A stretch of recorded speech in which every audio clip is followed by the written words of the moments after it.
Bonjour à tous et bienvenue sur Crypto Flash, la chaîne de l'actualité crypto. Après la Banque centrale de la République tchèque qui pense à acheter du Bitcoin, aujourd'hui, je vais vous raconter quelque chose autour d'un autre pays.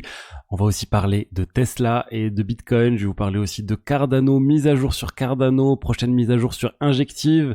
On va parler aussi de Donald Trump et plein d'autres sujets. Tous les jours, le meilleur de l'actualité crypto. N'hésitez pas à vous abonner, activer la cloche. Au niveau du cours des crypto-monnaies aujourd'hui, on a une hausse générale. BTC, on se rapproche des 105 000 $. Ethereum, 3200 $. Solana, plus 4,75%, 240 $. Suit, plus 12%. Bref, une belle journée pour beaucoup de crypto-monnaies aujourd'hui. Alors, qu'est-ce qu'on a eu comme news? On a eu la Fed, la Réserve fédérale américaine, qui a annoncé ne pas changer les taux. On s'attendait à ce non-changement des taux. Il y a eu un peu de volatilité autour du discours de Jérôme Powell, etc. Mais globalement, le marché s'attendait bien à cette stabilité au niveau des taux. Alors on rappelle, Donald Trump, il aimerait que les taux baissent directement, mais il n'a pas de pouvoir sur Jérôme Powell, qui est à la tête de la Fed jusqu'en mai 2026. Donc pour l'instant, on va rester comme ça. C'est une agence qui est vraiment indépendante. Alors est-ce qu'il va vraiment réussir est-ce que Trump va trouver une solution pour virer Jérôme Powell? Moi, je n'y crois pas. Mais bon, après, on sait jamais. Je vous ai dit une news autour d'une autre banque centrale. Aujourd'hui, c'est autour de la Banque centrale de Norvège.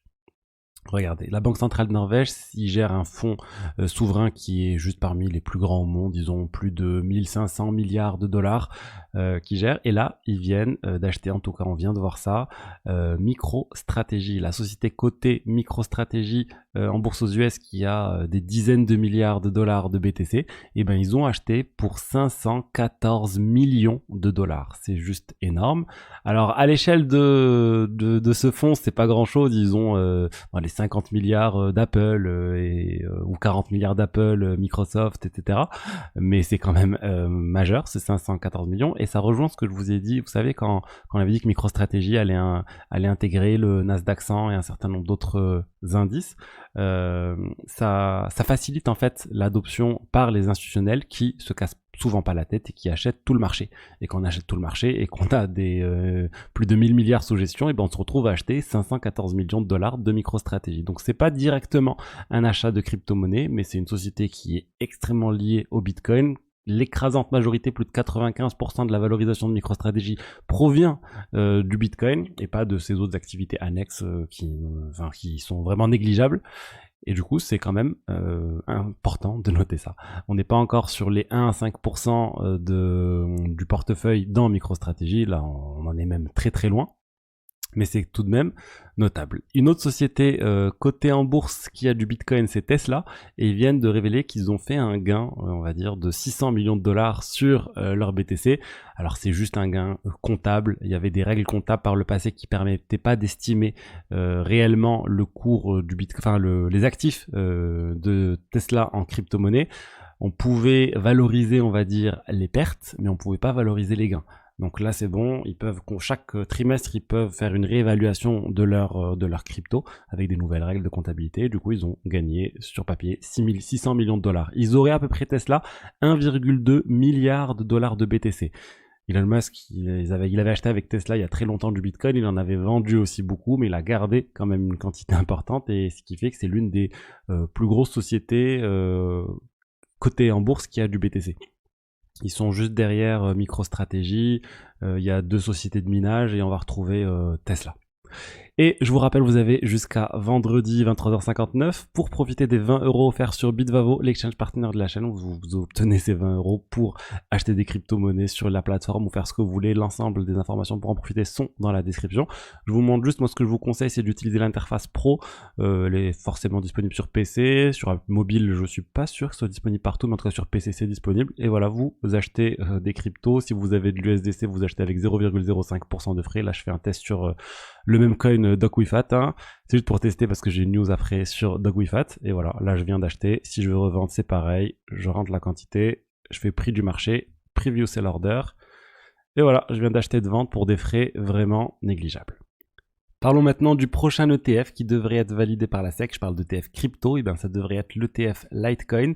Il était déjà bien positionné, mais là, il vient de franchir une étape qui n'a pas été franchie par les autres ETF crypto. Donc maintenant, c'est au public de faire des retours sur l'ETF Litecoin. La SEC a publié un document qui indique que maintenant, les gens peuvent dire ce qu'ils en pensent. Et voilà, c'est vraiment une bonne chose. XRP n'est pas arrivé à cette étape. Hedera n'est pas arrivé à cette étape. Et clairement, c'est le mieux positionné pour avoir cet ETF. Alors, j'ai vu quand même dans les informations que potentiellement, cette période peut durer 240 jours. Donc 8 mois à peu près. Ça veut pas dire que la SEC va aller jusqu'à ces 8 mois. Ils peuvent aussi aller plus rapidement. Donc je vous tiendrai au courant. Peut-être aussi qu'ils vont opter pour une stratégie globale, comme pour les ETF Bitcoin et Ether, de valider d'un coup les ETF altcoin. Par exemple, on pourrait avoir du XRP, du Litecoin, du Hedera d'un coup.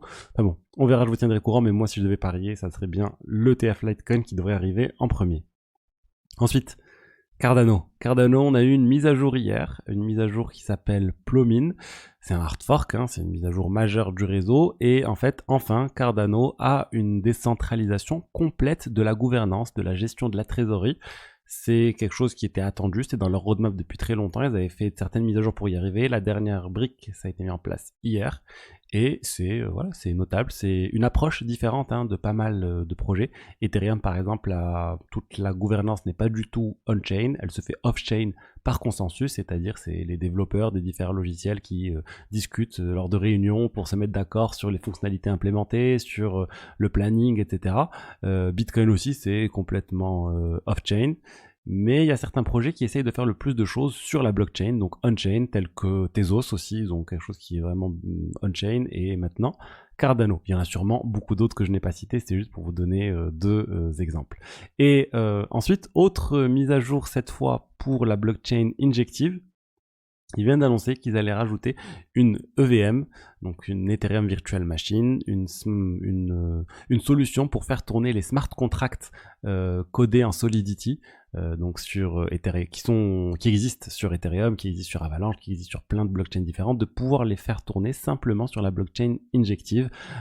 Donc ça, c'est une bonne chose parce que ça devrait apporter plein de nouveaux développeurs, de nouvelles applications qui vont arriver sur cette blockchain. Alors on est uniquement à la phase d'annonce, ça va passer ensuite par une phase de testnet et plus tard le mainnet, donc c'est pas pour tout de suite, mais c'est une bonne chose. Jusqu'à maintenant, il y avait pas ça. Injective initialement, ça faisait partie ça a été créé avec le Cosmos SDK. Ensuite, ils ont mis Coswasm pour les smart contracts, et là, ils devraient avoir les contrats compatibles EVM, et c'est une très bonne chose pour cette blockchain.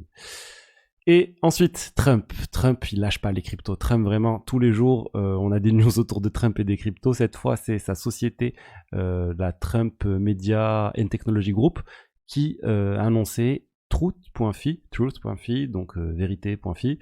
Ça va être une filiale spécialisée autour des services financiers et des cryptos, une fintech.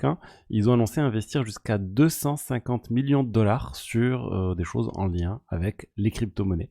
Donc voilà, une autre activité de Donald Trump dans les cryptos. On en a plusieurs. On a du coup WLFI qui est sur World Liberty Financial, qui est plus sur la finance décentralisée. On a Truth.fi maintenant, on a le même coin aussi, la réserve qui pourrait arriver un jour, donc de la réserve nationale de BTC, de crypto actifs aux États-Unis. Donc vraiment, il est clairement en train de se positionner comme le président crypto. Et ensuite, est-ce que vous vous rappelez de ce même coin, DogWeFat? DogWeFat, ça fait un moment qu'ils ont levé de l'argent, les 700 000 dollars pour faire de la publicité sur la sphère. Vous savez, la grosse boule à Las Vegas qui est très impressionnante. Ça faisait un moment qu'ils voulaient faire de la publicité sur cette sphère. Ils l'ont pas fait. Les gens commencent à dire est-ce que c'est un rug pull ce qui s'est passé avec ça.